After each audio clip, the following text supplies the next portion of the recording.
No, no, you can't come in here. You'll let the Firaxa and the Selkath in. No, stay out! Stay out! I won't let you open the door for those monsters to get in. I'll stop you. I'll suck all the pressure out of the chamber. That'll stop you. Kill them! Kill them now! What? What do you want? Go away! You'll let the Firaxa and the Selkath in. They'll get us like they got all the others. No, I'm Dean Tharv, and I'm here to help you. But first, you have to stop the depressurization sequence. No. The Firaxa, the Selkath, I can't let you in. They'll get us. I'll keep you safe, I promise. But you have to let me in. No, don't do it! No, I can't. The Selkath will get me. The Firaxa will eat us. I can't. 60 seconds to complete depressurization. 54 seconds to complete depressurization. 48 seconds to complete depressurization. 42 seconds to complete depressurization. No. The Firaxa will get us. No. The Selkath are coming. No. No! Ah! Calm down. Everything will be okay. I'm sorry for what I did. I don't know what came over me. I just panicked when I heard someone outside the door. Please forgive me. I'm just so scared. We're both just scared. When the Selkath went crazy, I thought everyone else except me and Sammy went mad. We had a few people outside the station when it happened. The Frax and Sharks just tore them apart. It was like they were frenzied. The next thing we knew, our Selkath researchers started screaming and clawing at everything around them. My team was torn apart and eaten before my eyes. Sammy and me, I thought we were the only ones left. We heard the Selkath outside the doors every once in a while, and strange noises echoing through the base. We thought everyone was dead. Dead or insane. I must have been hysterical. I don't know what I can say. I truly apologize for the horrible mistake I was making. I'm Kono Nolan, and this is Sammy. We were scientists working here on the Harakard Rift project.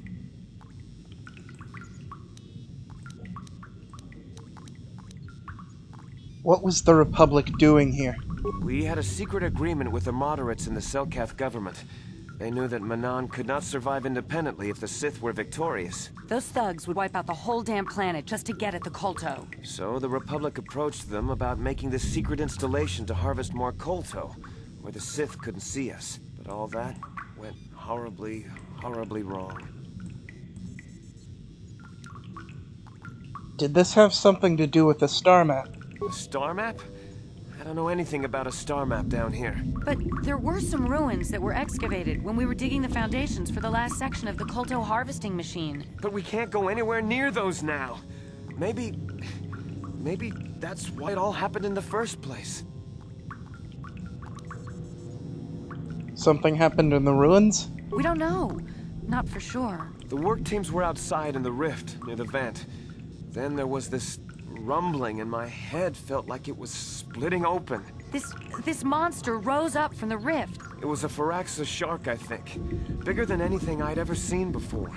Bigger than our submersibles. It was like it was screaming inside my head. Then all the Selkath started screaming too. And they turned on us. Turned on you? It was like they couldn't control themselves. Like the sound that the monster was making in our heads drove them insane. Well, maybe it was protecting the ruins by the rift. It could have been. It might have a lair in the Harakard Rift near the Kolto vent. That might explain a few things too. And no one knew about this thing. We had no clue at all until it came out. Maybe whatever sort of power it used to drive the Selkath insane masked it from us somehow. Maybe it was lying dormant deeper in the rift. I think it might live there. Live there because of the Kolto. Maybe. That would explain more. Like, why it reacted so violently when our construction efforts got closer to the vent. And also, why it's so large. It must be feeding off the Kolto. Would have to be ancient indeed for it to reach that size. With Kolto as a food source. And all those other Phyraxan sharks? Those might be its offspring. Which would be why they all swarmed when it called out to them. Children coming to protect their mother. So what can I do about it? The Phyraxan sharks have always been a serious problem. We had some blasters and projectile cannons to defend against them, but they still got some of our workers from time to time. We were working on a soluble chemical compound that would drive them away. Something that smelled or tasted repulsive to them, but we never got it working right. Oh, I think not. Even flawed like it is, it should be ideal for this situation. No, it's not working right. You don't know what it'll do.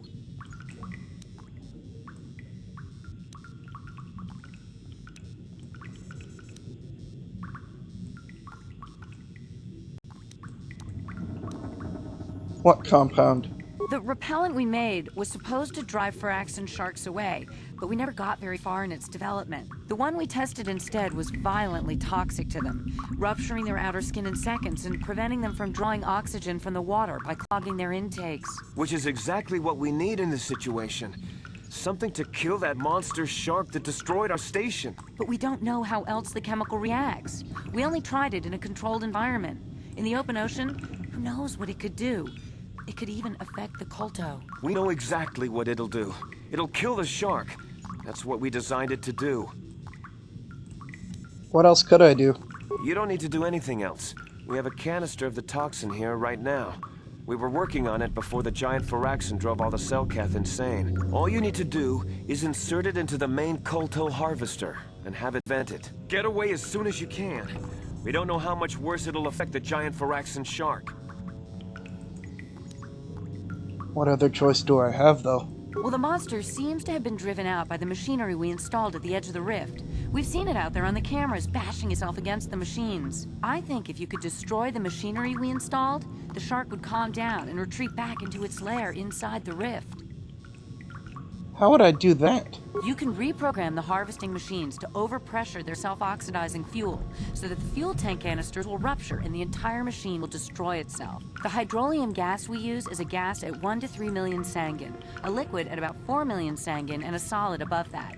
When it's a liquid, it's very explosive. If you inject enough of the hydrolium gas into the tank, the pressure will be so great that it'll turn to liquid form and start a chain reaction inside the machine. But we'll lose everything we've built here. All those years of work. It's better than whatever your chemical will do to the water.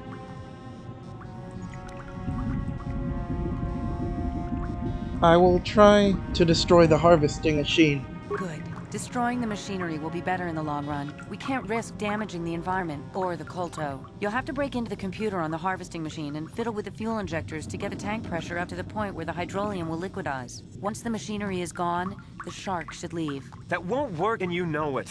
We have to vent the toxin from the harvesting machine.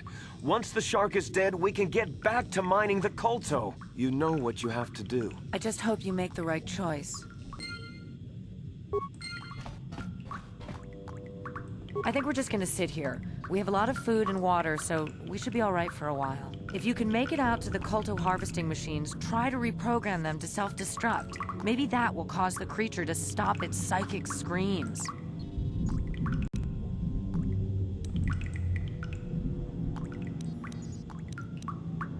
Can you tell me how to disable the harvesting machine again? You can reprogram the harvesting machines to overpressure their self-oxidizing fuel, so that the fuel tank canisters will rupture and the entire machine will destroy itself. The hydrolium gas we use is a gas at 1 to 3 million sangin, a liquid at about 4 million sangin, and a solid above that. When it's a liquid, it's very explosive. If you inject enough of the hydrolium gas into the tank, the pressure will be so great that it'll turn to liquid form and start a chain reaction inside the machine. Once you do that, you can open the doors to the submersible bay and go back to the surface. Make sure you tell the Republic there's still some survivors down here. Kono says he won't leave, and I can't leave him here by himself. We'll stay and wait till the Republic sends a larger rescue mission.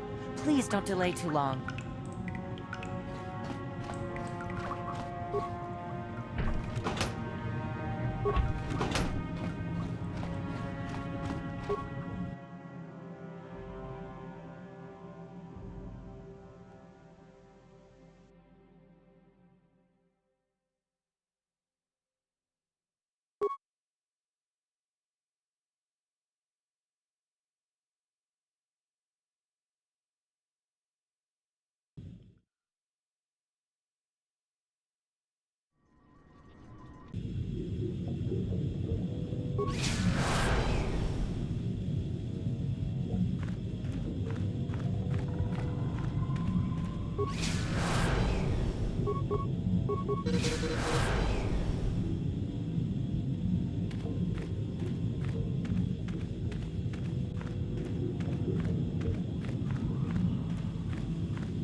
Jolie, may I have a moment? There's something I wish to speak to you about. Yep, I figured it was only a matter of time until we had the whole come back to the order discussion. Well, I guess there's no avoiding it now, so let's get it over with. I know you have issues with the Order, but you are a Jedi, Jolie. You command the Force. Without the guidance of the Council, how can you avoid falling to the dark side? Well, I've managed to avoid it the last 20 years or so. Besides, light side, dark side, they don't mean the same to me as they do to you. I don't see in absolutes.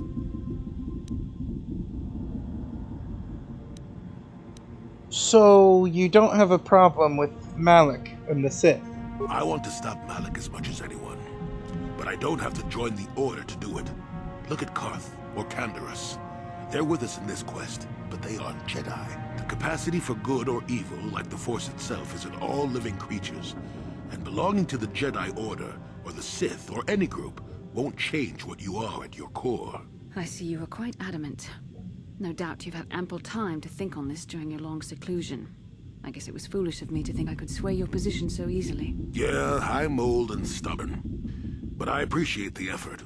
But from now on, you can just think of me as any other non-Jedi in our little group. With a lightsaber. And Force powers.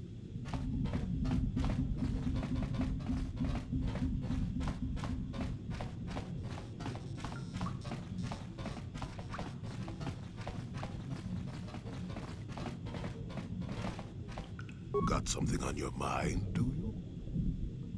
Do you want to talk about the war now? Not particularly. I'll ask you some other time then.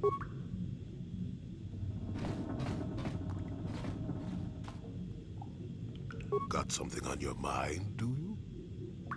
Do you want to talk about the war now? Not particularly. No time like the present? I'm not interested in your demands. I'll tell my story when I'm damn good and ready, which isn't now, so shoot! At last, my search is over. I was beginning to fear someone else had killed you and deprived me of the pleasure you may have defeated the pathetic bounty hunter my master sent after you. But you are no match for me. I have studied at the foot of the Dark Lord himself. You're Malak's apprentice. Can't say I'm impressed. Your words mean nothing to me, unless you wish to beg for your life. No? Then I shall try to make this both quick and painful.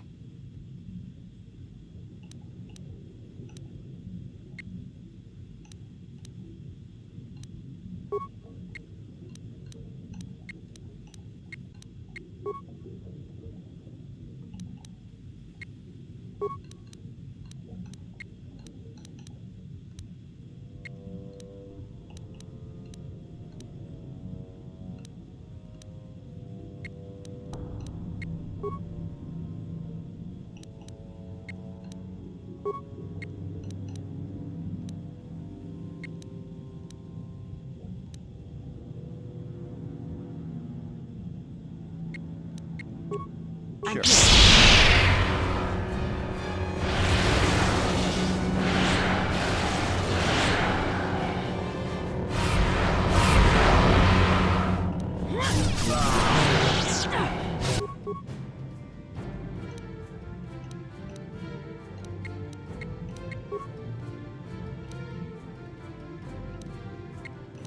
I'm here.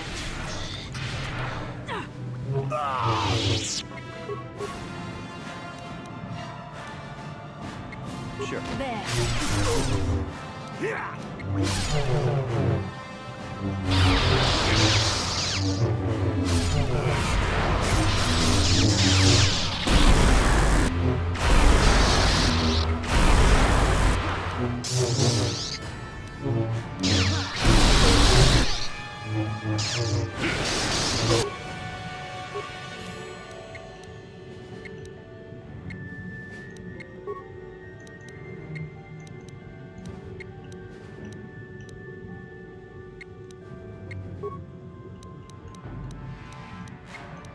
What can I do?